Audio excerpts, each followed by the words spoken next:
Halo, salam anak-anak, adik-adik, dimanapun kalian berada. Hari ini kita belajar lagi tentang firman Tuhan. Nah, hari ini kakak menyampaikan firman Tuhan di dalam Yohanes pasal 2 ayat 1 sampai 11. Itu adalah tentang perkawinan di Kana. Kamu tahu kan apa yang terjadi di perkawinan di Kana? Kalau kamu belajar di sekolah minggu, kamu pasti tahu.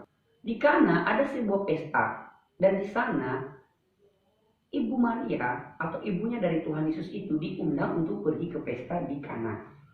Tuhan Yesus dan saudara-saudara yang lain juga diajak untuk pergi ke pesta di daerah Kana. Mereka pergi menghadiri acara tersebut. Dan di tengah-tengah pesta perkawinan itu, anggur yang biasanya mereka suguhkan untuk tamu habis. Ya, kalau zaman sekarang kalau pesta kan ada yang minum anggur, ada yang air putih atau air mineral gitu ya. Nah, di zaman dulu itu mereka menjamu tamu, mereka memberikan minuman anggur kepada tamu. Nah, di sana mereka kehabisan anggur. Tetapi Ibu Maria itu peduli dengan orang yang memiliki pesta perkawinan itu. Mungkin dalam pikiran, aduh kasihan ya, kalau mereka kehabisan anggur, gimana dong? Masih ada tamu yang baru datang. Bagaimana coba bayangkan, kamu ada tamu, minuman habis, dinyalain keran juga rusak. Malu dong, masa tamu nggak dikasih minum. Kalau kerannya dinyalain kan, kalau airnya nyala kan bisa dimasak atau apa ya.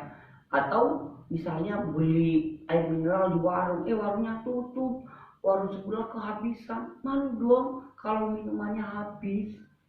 Akhirnya Ibu Maria ini berpikir, oh jadi saya minta tolong sama Tuhan Yesus. Nah, anak-anak, kita baca ya di dalam Alkitab biar tidak salah. Pada hari ketiga ada perkawinan di Kana yang di Galilea, dan Ibu Yesus Maria dan Ibu Yesus ada di situ. Yesus dan murid-muridnya diundang juga ke perkawinan itu. Ketika mereka kekurangan anggur, Ibu Yesus berkata kepada Tuhan Yesus, ya, dengar. Ibu Yesus berkata kepada Yesus, katanya begini, mereka kehabisan anggur. Tapi Tuhan Yesus menjawabnya begini. Kata Yesus kepadanya, mau apakah engkau daripadaku, Ibu? Nah, saatku belum tiba. Apa ya maksud Tuhan Yesus, kenapa dia bilang begini? Saatku belum tiba.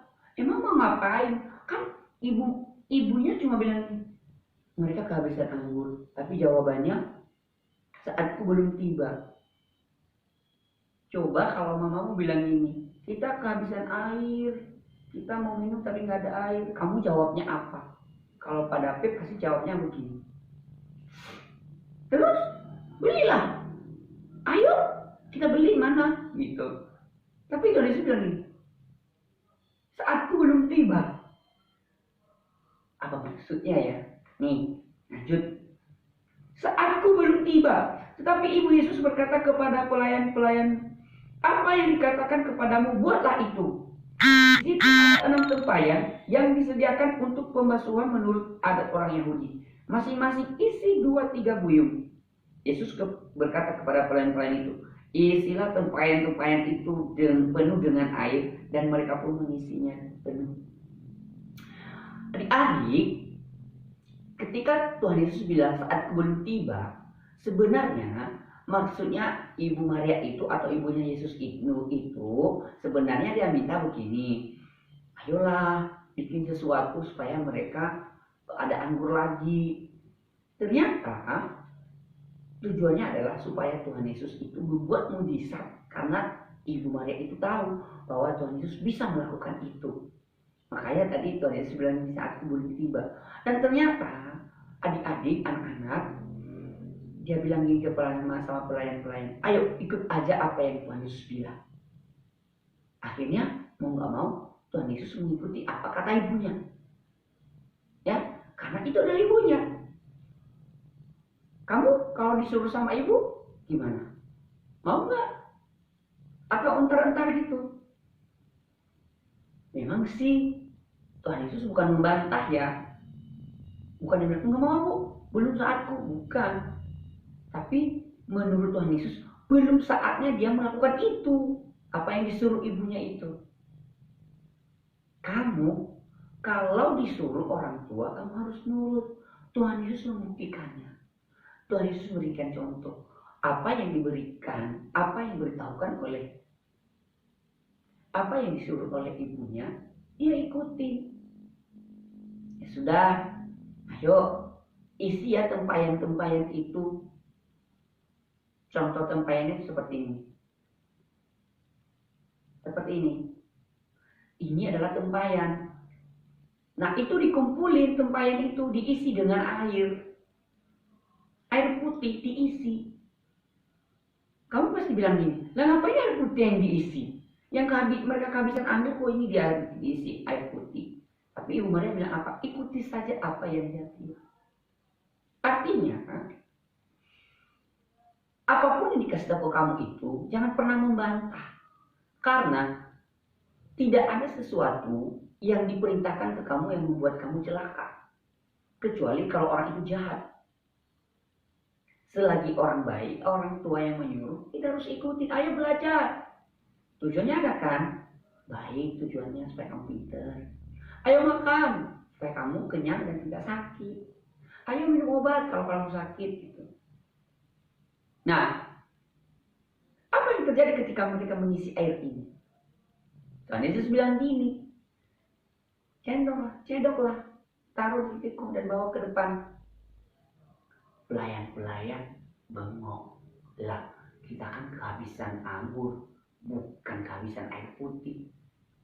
Kalau seandainya pelayan itu berani ngomong, pasti dia bilang, Yesus, kita kehabisan anggur loh, bukan kehabisan air. Kenapa disuruh antar air ke depan? Nanti kita diomelin. Nanti pemilik pesta marahin kami. Kami memang yang bertanggung jawab untuk pesta ini karena kami pelayan, kami yang melayani tamu. Tapi kalau Tuhan Yesus menyuruh kami untuk bawa air, waduh malu dong.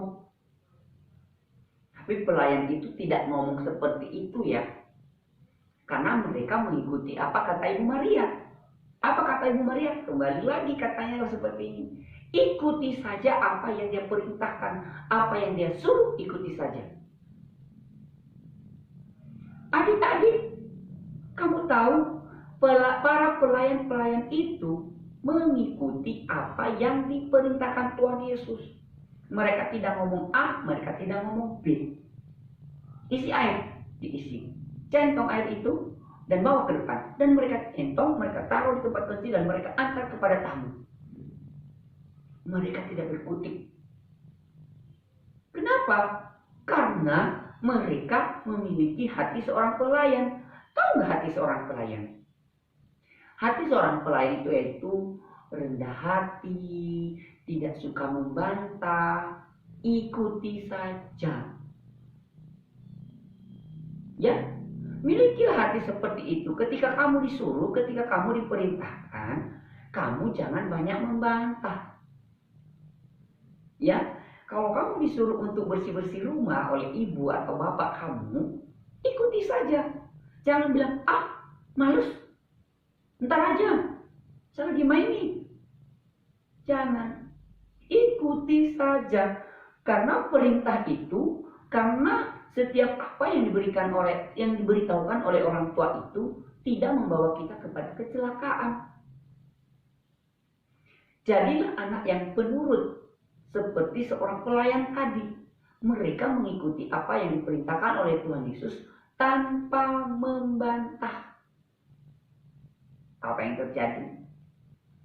Ketika mereka membawa minuman itu ke depan dan mereka tuangkan ke gelas para tamu, yang keluar air putih? Bukan. Yang keluar adalah anggur.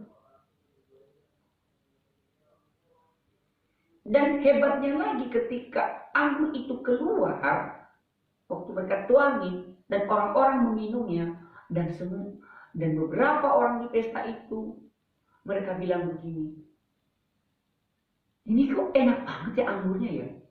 Tadi saya minum anggur yang sebelum ini, biasa aja rasanya. Nih, kita baca ya. Di ayat 9. Setelah pemimpin pesta itu mengecap air yang telah menjadi anggur itu, dan ia tidak tahu dari mana datangnya. Tetapi pelayan-pelayan mencedok air itu mengetahuinya. Ia memanggil mempelai laki-laki dan berkata kepadanya, setiap orang menghidangkan anggur yang baik terlebih dahulu. Air anggur yang baik dahulu, dan sesudah orang puas minum, barulah yang kurang baik. Akan tetapi engkau menyimpan anggur yang baik sampai sekarang. Di ayat 9 itu sampai 10 dia bilang begini. Orang-orang kalau punya pesta biasanya anggur yang baik dulu dikasih. Anggur yang baik dihabisin. Dia bilang gitu.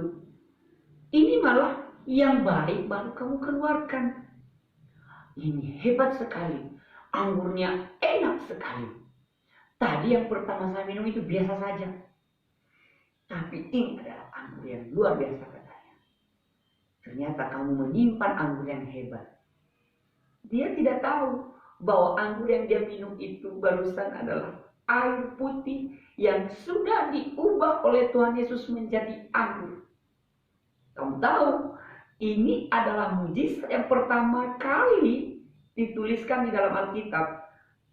Pertama kali dilakukan oleh Tuhan Yesus, yaitu mengubah air menjadi anggur di pesta perkawinan di Kana. Adik-adik atau anak-anak, ingat, mujizat itu akan selalu ada. Karena kita percaya. Kalau kamu percaya dan kamu beriman atau kamu meyakini, maka mujizat itu akan selalu ada dalam kehidupan kamu. Kenapa? Karena Tuhan Yesus ada dalam hidup kamu.